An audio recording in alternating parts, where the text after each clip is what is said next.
Tips with Tony. Tips with Tony. All about nutrition from your favorite dietitian. Everything you need to digest in your mind. Tips with Tony. Tips with Tony. Making you healthier one bite at a time. With Tony. Woo. Hello, and welcome to the Tips with Tony podcast. I'm Tony Marinucci, your registered dietitian, helping you get healthy one bite at a time.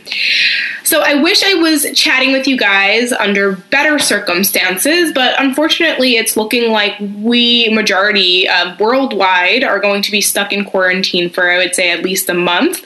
And this is going to be our new normal. And a lot can happen in a month if we're not proactive and we don't take action. So I decided to do this episode based off of the fact that the number one concern in regards to health that kept coming up in my sessions with my one-on-one clients is this fear of losing all of their progress. So if you don't know, majority of the clients that I work with come to me for weight loss. And they also come to me to develop a healthier relationship with food and to overcome things like emotional eating.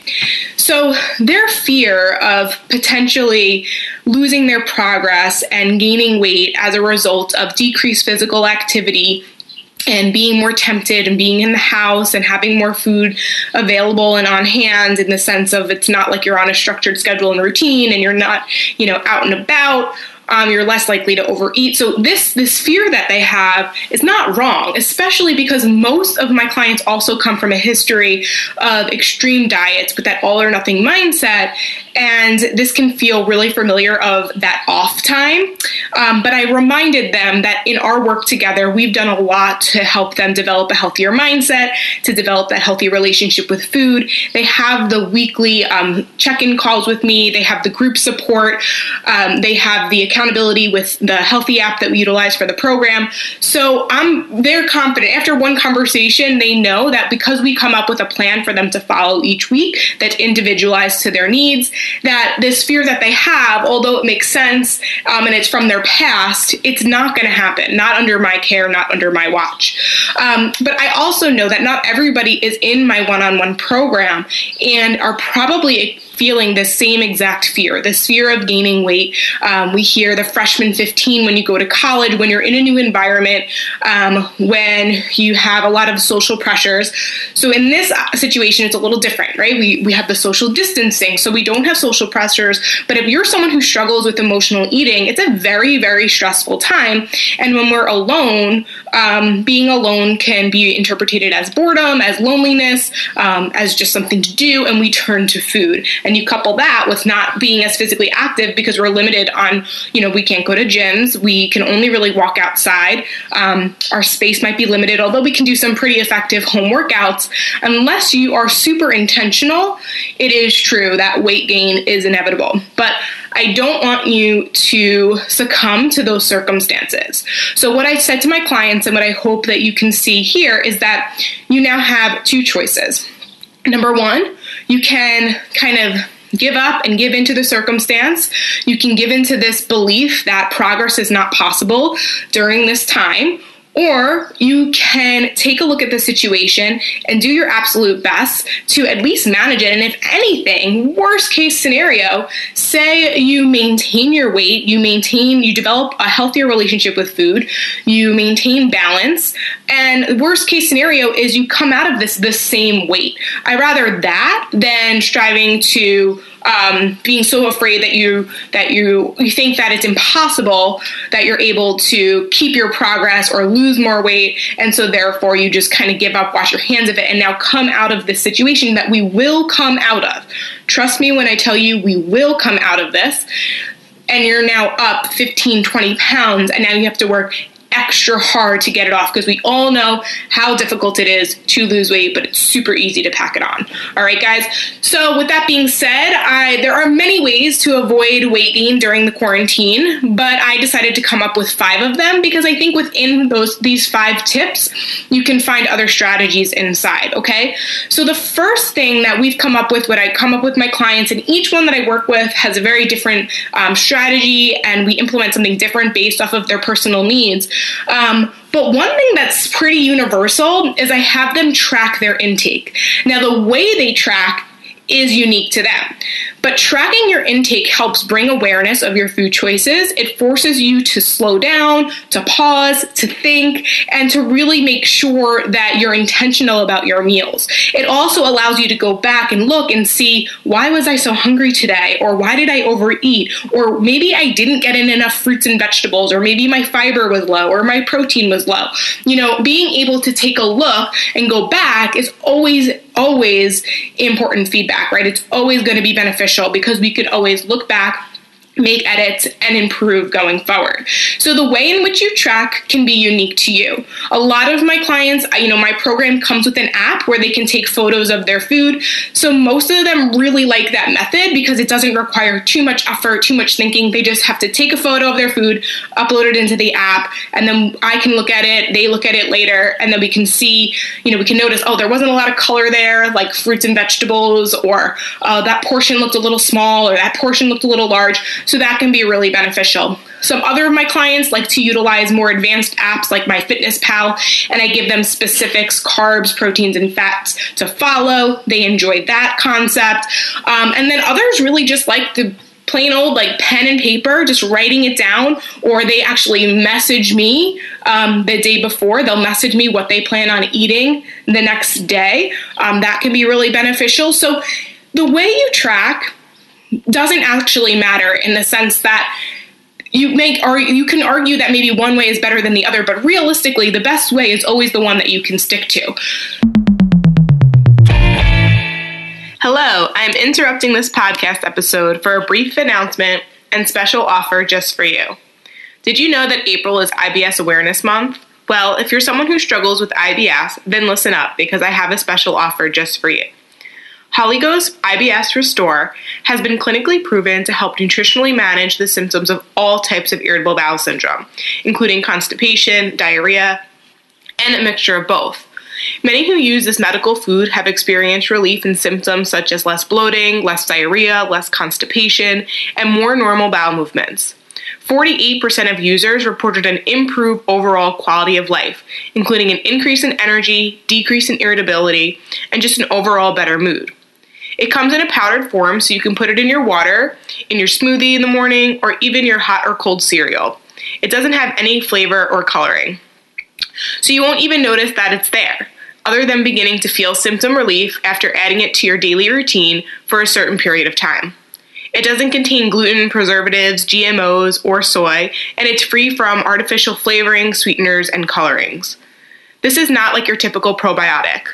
Holygos IBS Restore actually contains unique microbiome nutrients called HMOs that fuel the good bacteria that are already in your gut rather than bringing in some sort of good bacteria that hasn't been there before. So unlike probiotics, which add foreign bacteria to your body, IBS Restore works with your body's own good bacteria. Simply put, it works by selectively nourishing and stimulating the growth of your own good bacteria, activating them to thrive and outperform the bad bacteria. So if you want to give Holygos IBS Restore a try, go to holios.com or the link in the show notes. And don't forget to use discount code TIPS30 at checkout to get 30% off your order. So of all of those options, pick the one that you see yourself doing most consistently and not the one that's going to add to anxiety, okay? We don't want this to cause more stress than we already have. Something that's just going to help you kind of stay focused, engaged, clear, and confident about what you're doing and how you're eating. So that's really beneficial. The second thing you need to do is remove your trigger foods. Now is not the time to test your willpower, okay? So if you feel like the ice cream is calling your name from the freezer, do not leave it in the house. Do not buy it. Do not expect yourself to be able to resist temptation unless you've been actively working on incorporating mindful portions and portion control, and you feel confident that you can have a small amount of ice cream or chips or cookies or chocolate or candy, whatever it is that you enjoy.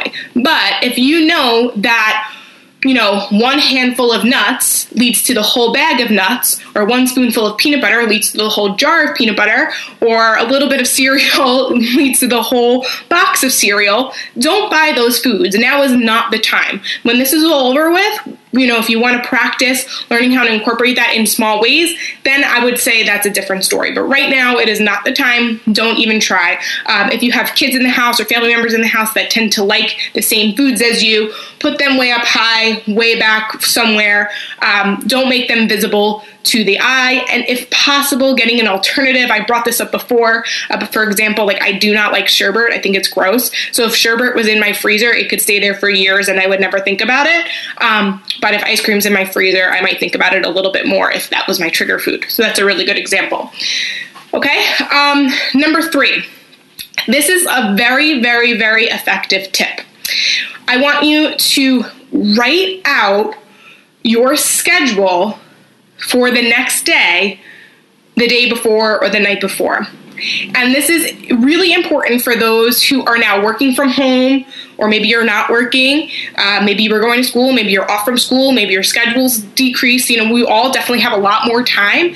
And it's amazing how much, if we don't take advantage of that time and we don't put purpose to those hours and those minutes, those days go away. We get distracted. And listen, once in a blue, if you or once a week even, I allow myself once a week to binge watch Netflix and Hulu. Now's the time to do it. So it's totally okay. But if you're finding that that's every single day and you're skipping meals and you're not doing your workout, then we really want to make sure that we are proactive about that. So writing out your schedule the night before is literally the most effective tip that I give to even people who are in business. Personally, I do it with my day-to-day tasks. You guys know I've been working from home for over a year now, so my schedule day to day hasn't really changed much, other than, when I used to socialize or go to cafes more to do some work. I'm now filling that time up with maybe cleaning, organizing, reading, and maybe extra TV watching. But what I'm saying is that this is a method that I utilize to stay super productive every day, and it's helped my business grow, it's helped me stay on track with my fitness goals, and it helps me eat well. So this is where the details really do matter. I don't want you to get caught up in the details, but I want you to at least write out the specifics of what time you're going to wake up.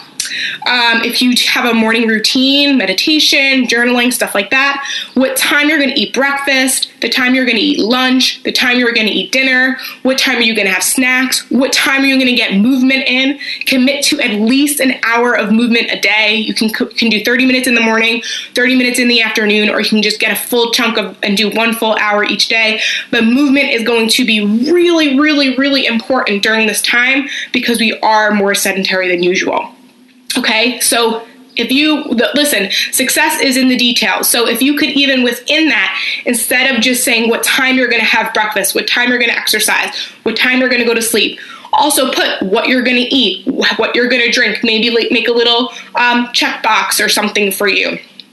That is really going to help you to stay focused. So if you find yourself distracted and going off to doing something else, you can go back to your schedule and be like, what am I supposed to be doing today? And also put in time for those things like watching TV and reading a book and maybe picking up a new hobby or just coloring or de-stressing. That is okay. This is a beautiful time if we take advantage of it to do the things that we've always wanted to do, which can be like nothing. It's totally okay. But if we only do nothing, we're not going to feel productive. So this is really beneficial to make sure you're doing something productive and then also allowing for that downtime. It'll feel a lot better and you'll feel more clear and you'll be able to fall asleep at night and feel like, okay, wow, I have purpose in my day. This is going to be okay for now. Okay? All right. Tip number 4, what I would love for you to do each and every morning is reflect on what you're grateful for, because this is a little bit of a challenging time. It can be really stressful, upsetting, and if you watch too much of the news, it can be depressing. So I want you to always stay in a state of gratitude. So reflect on what it is that you're grateful for. I'm grateful that I have my health. I'm grateful that I woke up today. I'm grateful that I have a roof over my head. I'm grateful that I have food in my fridge. I'm grateful that I have legs that can walk for me. I'm grateful that I have eyes that can see for me. I'm grateful that I have ears that can listen to this right now, right? Always keep in mind what you're grateful for. And then second part to that is write down or reflect why healthy eating or healthy living, or if weight loss is a goal for you, or fitness, improving your fitness, whatever your goal is, why is that important to you? Okay? Most of the time, people don't fall off from their goals because they stopped wanting to achieve them. They fall off from their goals because they forgot why it was important to them. Okay, so I'm going to repeat that. Most people do not fall off from their goals because they want to stop trying to achieve them. They stop going after their goals and achieving their goals because they forgot why they wanted to achieve them, okay? That's the difference.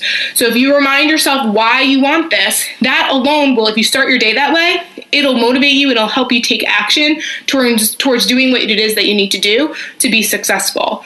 One of my clients actually each morning sends me this, and it's been really, really awesome for her because now she has more consistent days of kind of following through on doing what she said she was going to do, because she starts that day with a positive attitude and a clear picture of like, oh no, this is why I said yesterday, even though I don't feel like working out right now, this is why I said I'm going to work out, because it gives me more energy. It makes me feel happier. It helps me feel less kind of achy and tired, although I feel tired now, but when I'm done, I feel more energized. So those are the types of things I want you to start telling yourself in your head to help motivate you in the right direction. And then the last and final thing, tip number 5, is find accountability. So in my program, they have a ton of accountability. It's why they will never fail underneath my care. We have weekly check-ins, we have group support, we've even doubled up on group chats, we've doubled up where my boyfriend comes in and trains them live. I've provided a lot of support. They know they can message me at any time, so that if they are feeling weak, which is totally normal, that we make sure we nip it in the butt so that weakness doesn't fall into weeks of not taking care of their health, okay? So if you're not in my program, what you can do is, if you're in my Healthy Living support group, use that for accountability, check in daily. If you have a friend or family member that has the same values as you in regards to your health, call them, text them. This is the time to connect virtually, which is amazing in the sense that we tend to, I don't know about you guys, but I've definitely been talking to my family and friends more now than ever. And so that is important when you're feeling weak and you need accountability. Find someone that's going to, maybe the person you're stuck in quarantine with, maybe you guys can cook together. Maybe you can work out together. Maybe you can make sure each week, I did a podcast episode about this before, about the buddy system. And finding accountability and using like that 20-minute accountability buddy system. And that could be something that you implement every single week to touch base to make sure that you're still on track with your goals. Okay? So those are 5 ways to avoid the quarantine 15. If you're still struggling, please do not hesitate to message me, contact me. If you're interested in working with me one-on-one, you're going to go to www.tipswithtony.com/coaching. If you have any follow-up questions or suggestions for future episodes, send me an email, tipswithtony@gmail.com. And if you're not already subscribed to the podcast, please subscribe, write a positive review. It allows other people to find the podcast. As always, thank you so much for listening. I'm Tony Marinucci, your registered dietitian, helping you get healthy one bite at a time.